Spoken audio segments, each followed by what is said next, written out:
మా latest videos కోసం మా ఈ తెలుగు న్యూస్ ఛానల్ సబ్స్క్రైబ్ చేసి గంట సింబల్ యాక్టివేట్ చేసుకోండి. రేపు గురువారం పసుపు డబ్బాలో ఇది వేయండి చాలు, అప్పులన్నీ కూడా తీరిపోతాయి, కోట్లు వచ్చి పడతాయి. లక్ష్మీదేవి మీ ఇంట్లో తిష్ట వేసుకుని కూర్చుంటుంది.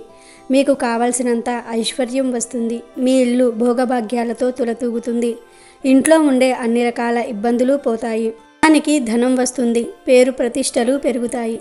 గౌరవ మర్యాదలు పెరుగుతాయి. కాబట్టి తప్పనిసరిగా గురువారం రోజు ఇంట్లోని పసుపు డబ్బాలో ఇది వేయండి. ఎవరైతే పసుపు డబ్బాలో ఇది ఒక్కటి వేస్తారో వారికి ఎప్పుడూ కూడా డబ్బు రావటమే కానీ పోవటం అనేది ఉండదు. కావున గురువారం రోజున పసుపు డబ్బాలో ఇది ఒక్కటి పెట్టుకోండి. చాలా అద్భుతమైన ఫలితాలను చూస్తారు. గురువారం రోజు పసుపును మీ చేతితో మీరు ఫ్రీగా ఎవరికీ ఇవ్వకూడదు. అలా పసుపును మీ చేతితో వేరే వారి చేతికి ఇస్తే లక్ష్మీ కటాక్షం అంతా కూడా పోతుంది.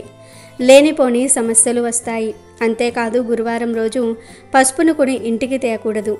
గురువారం తప్పించి మిగిలిన ఏ రోజుల్లో అయినా సరే పసుపు కొనుక్కోవచ్చు. అందరూ పసుపును వంటగదిలో ఒక గాజు డబ్బాలో కానీ, ప్లాస్టిక్ డబ్బాలో కానీ, స్టీల్ డబ్బాలో కానీ వేసుకొని వాడుకుంటూ ఉంటారు.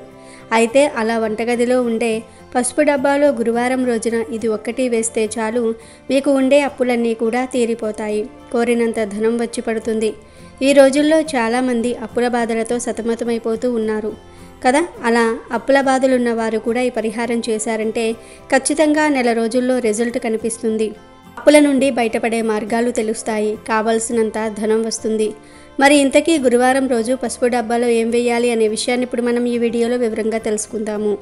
అంతకన్నా ముందు దేవుడు మనుషులకు మతిమరుపు ఎందుకు ఇచ్చాడో తెలిపే పవిత్ర కథను విందాం. పూర్వం పావని అనే ఒక అమ్మాయి ఉండేది.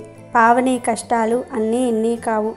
చిన్నప్పుడే తల్లిని పోగొట్టుకొని సవతి తల్లి చేతిలో యమాయాతనలు అనుభవించింది.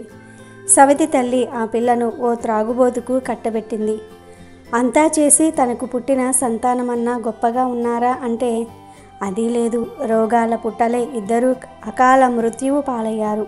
అటుపైన అత్తామామల ఆరళ్ళు, భర్త ప్రమాదంలో కాళ్ళు పోగొట్టుకోవటం, జీవోత్సవంలా బ్రతుకు ఈడవలసి రావటం, పాపం ఇలా అన్ని కష్టాలే ఆమెకు. చివరికి ఆమెకు జీవితం అంటేనే విరక్తి పుట్టింది. ఆత్మహత్య చేసుకుందామని దగ్గరలో ఉన్న అడవిలోనికి వెళ్ళింది. అక్కడ ఓ మర్రి చెట్టు క్రిందికి చేరుకోగానే చెట్టుపై నుండి బ్రహ్మరాక్షసుడు ఒకడు ఆమె ముందుకు దూకాడు. పావని ఆత్మహత్య మహాపాపం. దానివల్ల ఇప్పటి కష్టాలు తీరటం కాదు, బాధలు రెట్టింపవుతాయి. నాలాగా ఏ చెట్టు మీదో పుట్ట మీదో తిరుగుతూ అనేక తరాల పాటు కృంగి కృషిస్తూ తిరగాల్సి వస్తుంది అని రకరకాలుగా బుజ్జగించి చెప్పాడు. పావని కొంచెం తేరుకొని అయితే ఎన్ని తెలిసిన వాడివి ఇలా అయ్యావేం అని రాక్షసుణ్ణి అడిగింది. అప్పుడు ఆ రాక్షసుడు ఏం చెప్పను, ఒకప్పుడు నేను గొప్ప శివభక్తుణ్ణి, కానీ ఒట్టి కోపిష్టి వాడిని. ఆ కోపంలో ఎంతోమందిని నాశనం చేశాను. చివరికి అందరూ నాకు ఎదురు తిరిగారు. నా ఆస్తులన్నిటినీ లాక్కున్నారు. నా భార్య పిల్లలు నన్ను విడిచిపెట్టేశారు. తినేందుకు ఏమీ లేక రోగాల పాలే చివరికి వాటి నుండి తప్పించుకుందామని ఆత్మహత్య చేసుకున్నాను. ఆత్మహత్య చేసుకోవటం వలన ఇలా తయారయ్యాను అని చెప్పాడు. వాడి కథ వినేసరికి పావనికి వాడి మీద జాలి వేసింది. నీ కథ వింటే ఇక ఎవరూ ఆత్మహత్య చేసుకోరు. నేను తిరిగి ఇంటికి వెళ్ళిపోతానులే. ఇప్పటికీ అయ్యింది చాలు అన్నది విచారంగా. అలా అన్న మరుక్షణం ఆ బ్రహ్మరాక్షసుడికి దివ్య శరీరం వచ్చేసింది. అప్పుడు ఆ దివ్య పురుషుడు ఎంతో సంతోషించి, నిన్ను ఆత్మహత్య చేసుకోకుండా కాపాడాను కదా, ఆ పుణ్యఫలం వల్ల నా కష్టాలు తీరిపోయాయి. రాక్షస రూపం నుండి నాకు విముక్తి లభించింది అని చెప్పి పావనికి ఓ మంత్రం ఉపదేశించాడు. తర్వాత పావనితో దీన్ని జపించు, నీకు అంతా మేలు జరుగుతుంది అని చెప్పి వెళ్ళిపోయాడు. పావని శ్రద్ధగా ఆ మంత్రం జపించేసరికి పార్వతీ పరమేశ్వర్లు ఆమె ముందు ప్రత్యక్షమయ్యారు. ఏం వరం కావాలో కోరుకో అన్నారు. పావనికి తను ఇంతకాలము పడ్డ కష్టాలు, కన్నీళ్లు, బాధలు అన్నీ గుర్తుకొచ్చాయి. వెంటనే శివపార్వతులకు నమస్కరించి, దేవాది దేవ, ఈ లోకంలో ఎవరికీ కష్టాలు బాధలు లేకుండా చెయ్యి స్వామి అంటూ కన్నీళ్లు కార్చింది. పావని మాటలు విన్న శివుడు నిర్ఘాంతపోయాడు. పావని, అది అసాధ్యం. నీ కోరికలు కోరకు పావని, నీకు ఒక్కదానికి ఏం కావాలో చెప్పు అన్నాడు. కేవలం నా ఒక్కదాని కోసం ఏమీ కోరుకోలేను స్వామి. ప్రపంచంలో ఎవ్వరికీ ఎలాంటి బాధలు లేకుండా వరం ఇవ్వమంది. నా కోరిక అదే అంది పావని. ఇది సృష్టికి వ్యతిరేకం, నేను ఇవ్వలేను అన్నాడు శివుడు. వేరే ఏదైనా కోరిక కోరుకో పావని అన్నది పార్వతీదేవి. తల్లి, నా కోరిక అదొక్కటే, నేనేం చెయ్యను అంది పావని. పాపం ఆడపిల్ల అడుగుతుంది. ఆమె కోరుకున్న వరమే ఏదో ఇచ్చేస్తే పోలేదా? అట్లా కఠినంగా మాట్లాడతారెందుకు అని భర్తతో నెమ్మదిగా చెప్పింది పార్వతమ్మ. లేదు పార్వతి, మనుషులు గతంలో చేసిన పనుల వల్లనే వాళ్లకు కష్టాలు కానీ సుఖాలు కానీ కలుగుతాయి. ఆ కర్మచక్రంలో నా వంటి వాళ్ళు జోక్యం చేసుకోకూడదు. చేసుకోను అన్నాడు శివుడు. ఇక చేసేది లేక పార్వతమ్మ నీ కోరికను మార్చుకో అమ్మా అని పావనికి చెప్పింది. లేదమ్మా, నా కోరికలో మార్పు లేదు. ఈ లోకంలో కష్టాలతోటి బాధలతోటి ఎవ్వరూ నశించకూడదు అన్నది పావని. అప్పుడు పార్వతి నవ్వుతూ భర్త కేసి చూసింది. శివుడు కలవరపడ్డాడు. తలోనో ఓ మంచి ఆలోచన తట్టింది శివుడికి. సరే అలాగే కానీ పావని, నీ కోరిక ప్రకారమే మానవుడికి మతిమరుపు ప్రసాదిస్తున్నాను. ఎన్ని కష్టాలు వచ్చినా ఎన్ని బాధలు ఉన్నా ఒక్కసారి మంచి నిద్రపోయి లేస్తే చాలు తన బాధలన్నిటినీ కూడా మర్చిపోగలుగుతాడు మనిషి అంటూ శివుడు పావనికి వరం ఇచ్చి సతీ సమేతంగా మాయమైపోయాడు. అంతే, అప్పటి నుండి మానవుడు ఎన్ని బాధలు ఉన్నా మర్చిపోయి హాయిగా నవ్వుతూ జీవిస్తూ ఉన్నాడు. మరుపు మానవుడికి నేస్తంగా వచ్చి చేరుకున్నది. ఇక వీడియోలోకి వెళ్లే ముందు ఫ్రెండ్స్, కామెంట్ బాక్స్లో జై శ్రీరామ్ అని కామెంట్ చేయండి. అలాగే ఈ వీడియోకి ఒక లైక్ కొట్టి మా ఛానల్ని కూడా సబ్స్క్రైబ్ చేసుకోవడం మర్చిపోవద్దు. విషయంలోనికి వస్తే, ఎవరైతే అప్పుల బాధలతో సతమతమైపోతూ ఉన్నారో, ధనం చేతిలో లేదని సంపాదించిన ధనం మొత్తం ఖర్చు అయిపోతుందని బాధపడుతూ ఉన్నారో, ధనం బాగా సంపాదించాలని ఆశపడుతూ ఉన్నారో వారందరూ కూడా చక్కగా గురువారం రోజున పసుపు డబ్బాలో దీనిని వేయండి, సరిపోతుంది. అప్పులు తీరి కోరినంత ధనం వచ్చి పడుతుంది. ఏమీ లేదు, ఈ గురువారం రోజు చక్కగా పసుపు డబ్బా తీసుకోండి. వంటగదిలో పసుపు డబ్బా ఉంటుంది కదా, ఆ పసుపు డబ్బా తీసుకుని దానిలో 4 మిరియాలు వేయండి. మిరియాలు వేయటం వలన మీ ఇంట్లో ఉన్న చెడంతా కూడా పోతుంది. మంచి ఆకర్షింపబడుతుంది. కష్టాల నుండి బయటపడగలుగుతారు. లక్ష్మీ అనుగ్రహంతో ధనం వస్తుంది కనుక ముందు 4 మిరియాలు వేయండి. ఆ తర్వాత ఈ పసుపు డబ్బాలోనే 3 యాలకులు వేయండి. ఎందుకంటే యాలకులకు అప్పులను తీర్చేసే శక్తి ఉంది. అప్పుల నుండి బయటపడగలిగే శక్తి ఉంది. యాలకులకు పరిహార శాస్త్రంలో ఎంతో ప్రాధాన్యత ఉంది. యాలకులు వేయటం వలన అప్పులు తీరుతాయి, ధనం అట్రాక్ట్ అవుతుంది. కాబట్టి యాలకులు వేసి చివర్లో 2 చిన్న ఎండుమిరపకాయలను వేయండి. ఎందుకంటే ఎండుమిరపకాయలకు ఎటువంటి సమస్యలైనా ఎటువంటి బాధలనైనా తొలగించే శక్తి ఉంటుంది. యాలకులతో ఎటువంటి పరిహారాలు చేసినా 100% ఫలితాలు వస్తాయి కనుక మిరియాలు, యాలకులు, ఎండుమిరపకాయలు ఈ 3టిని వేయండి. డైరెక్ట్గా పసుపు డబ్బాలో వేసేయండి.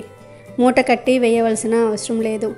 డైరెక్ట్గా పసుపులో వేయండి. వేసిన తర్వాత ఈ పసుపు డబ్బాను కుడి చేతితో పట్టుకుని మా మనసులో కోరికను 3 సార్లు చెప్పుకోండి. మాకు అప్పులు ఉన్నాయి, నెలలోపు ఆ అప్పులు తీరిపోవాలి, మాకు ధనం కావాలి, ధన సమస్యల నుండి బయటపడాలి అని మీ మనసులో ఏ కోరిక ఉంటే ఆ కోరికను మనసులో చెప్పుకోండి. తర్వాత ఆ డబ్బాను తీసుకుని వెళ్ళి వంటగదిలో పెట్టుకోండి. ఆ పసుపునే వంటలలో వాడండి. ఇలా ఈ గురువారం రోజు పసుపు డబ్బాలో ఇవి వేయటం వలన మిమ్మల్ని ఎప్పటి నుండో బాధిస్తున్న అప్పులు తీరిపోతాయి, ధన సమస్యలు పోతాయి, ధనం మీ వైపు అట్రాక్ట్ అవుతుంది, కోట్లు సంపాదించే స్టేజ్కి వెళ్తారు. ఇలా డబ్బాలో వేసిన మిరియాలను, యాలక్కాయలను, మిరపకాయలను ఎప్పుడైతే డబ్బాలోని పసుపు నిండుకుంటుందో అప్పుడు తీసేసి ఏదైనా ఒక పచ్చటి చెట్టు మొదట్లో పడేస్తే సరిపోతుంది. మీకు చేయాలనిపిస్తే మళ్ళీ ఇంకొకసారి ఈ పరిహారం చేసుకోవచ్చు. మొత్తం 3 సార్లు ఈ పరిహారం చేయాలి. అలా చేస్తే తిరిగనేదే ఉండదు. కనుక మీరు కూడా గురువారం రోజు ఈ చిన్న పరిహారాన్ని చేసే శుభాలను పొందండి. రేపు గురువారం పూట లక్ష్మీదేవి పటం వెనుకాల ఈ ఆకును పెడితే చాలు, డబ్బు వరదలాగా వచ్చి పడుతుంది, తరగని ఐశ్వర్యం వస్తుంది, లక్ష్మీదేవి మిమ్మల్ని అనుగ్రహిస్తుంది, దరిద్రమంతా వదిలిపోయేలాగా ఆ లక్ష్మీదేవి చూసుకుంటుందని శాస్త్రం చెప్తోంది. సాధారణంగా అందరి ఇళ్లల్లో పూజ గదిలో లక్ష్మీదేవి ఫోటోను పెట్టుకుంటూ ఉంటారు. లక్ష్మీదేవిని ధనానికి గుర్తుగా భావిస్తారు గనుక పూజ గదిలో ఏ దేవుడి ఫోటో ఉన్నా లేకపోయినా లక్ష్మీదేవి ఫోటో మాత్రం ఖచ్చితంగా ఉండేలాగా చూసుకుంటూ ఉంటారు. లక్ష్మీదేవి ఫోటోలలో కూడా రకరకాల ఫోటోలు ఉన్నాయి. అమ్మవారు నిల్చుని ఉన్న ఫోటో, కూర్చుని ఉన్న ఫోటో, ఎర్ర రంగు చీర కట్టుకొని ఉన్న ఫోటో, గ్రీన్ కలర్ చీర కట్టుకొని ఉన్న ఫోటో, పింక్ కలర్ చీర కట్టుకొని ఉన్న ఫోటో, ఎల్లో కలర్ చీర కట్టుకొని ఉన్న ఫోటో, ఇలా రకరకాల ఫోటోలు ఉన్నాయి. కొంతమంది లక్ష్మీదేవి నిలబడి ఉన్న ఫోటో ఇంట్లో ఉండకూడదు అని చెప్తూ ఉంటారు. అలా లక్ష్మీదేవి నిలబడి ఉన్న ఫోటో ఇంట్లో ఉంటే లక్ష్మీదేవి ఇంట్లో ఉండదని అనుకుంటూ ఉంటారు. కానీ అలా అని ఏ శాస్త్రంలోనూ కూడా చెప్పలేదు. అది కేవలం అపోహ మాత్రమే. కాబట్టి అమ్మవారు నిలబడి ఉన్న ఫోటో అయినా కూర్చొని ఉన్న ఫోటో అయినా ఏదైనా సరే పూజ గదిలో పెట్టుకోవచ్చు. లక్ష్మీదేవి ఫోటో పూజ గదిలో ఖచ్చితంగా పెట్టాలి. ఈ విషయం ప్రత్యేకించి చెప్పవలసిన అవసరం లేదు. ఎందుకంటే అందరూ కూడా తప్పక లక్ష్మీదేవి ఫోటోను పూజ గదిలో పెట్టుకుంటూ ఉంటారు. అంటే విష్ణుమూర్తితో కలిసి ఉన్న ఫోటో కానీ లేదా గణపతితో లక్ష్మీదేవి ఉన్న ఫోటో కూడా పెడుతూ ఉంటారు. ఇలా ఏ లక్ష్మీదేవి ఫోటో మీ ఇంట్లో ఉన్నా పర్వాలేదు, ఆ ఫోటో వెనకాల గురువారం రోజు ఈ ఆకును పెడితే చాలు, అదృష్టము ఐశ్వర్యము అన్నీ కలిసి వస్తాయి అని సిద్ధశాస్త్రం చెప్తోంది.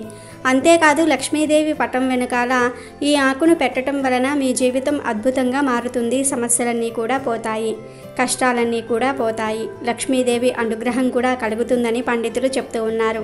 మరి ఇంతకీ గురువారం రోజు లక్ష్మీదేవి ఫోటో వెనకాల ఏ ఆకును పెట్టాలి అనే విషయాన్ని ఇప్పుడు మనం ఈ వీడియోలో వివరంగా తెలుసుకుందాము. గురువారాన్ని లక్ష్మీవారం అంటారు. ఎందుకంటే గురువారం అంటే లక్ష్మీదేవికి వారంలోనే అత్యంత ఇష్టమైన రోజు. ఈ గురువారం రోజు లక్ష్మీ అమ్మవారికి పూజ చేసుకుంటే చాలా మంచిదని శాస్త్రం చెప్తుంది. ఇక గురువారం రోజు ఆడవారు మగవారితో చక్కగా ఒక తులసి ఆకును పూజలు చేయని తులసి చెట్టు నుండి కోయించి తెచ్చుకోండి. ఎందుకంటే ఆడవారు తులసి ఆకులు తెంపకూడదు. అలా ఒక తులసి ఆకును తెంపించుకొని ఆడవారు ఆ తులసి ఆకును తీసుకొని పూజ గదిలోనికి వెళ్ళి తులసి ఆకు మీద ముందు గంధంతో ఆ తర్వాత కుంకుమతో బొట్లు పెట్టండి. తర్వాత ఆ తులసి ఆకును చేతికి పట్టుకొని అమ్మవారి ఫోటో ముందు నిలబడి, అమ్మ మా కుటుంబం బాగా వృద్ధిలోనికి రావాలి, మాకు ఉన్న డబ్బు సమస్యలు పోవాలి, మాకు ధనం కలిసి రావాలి, మేము ఇల్లు కారు బంగారం ఇలా అన్నీ కొనుక్కునే స్తోమత మాకు రావాలి అని మనసులో సంకల్పం చెప్పుకొని తులసి ఆకును డైరెక్ట్గా తీసుకుని వెళ్ళి లక్ష్మీదేవి ఫోటో వెనుక పెట్టండి. ఇలా పెట్టిన ఆకును ఒక రోజంతా కూడా అక్కడ వదిలేయండి. మరునాడు ఆ ఆకును తీసేసి ప్రవహించే నీటిలో పడవేయండి. ఇలా మీరు మొత్తం 5 గురువారాల పాటు ఈ పరిహారం చేస్తూ ఉండండి.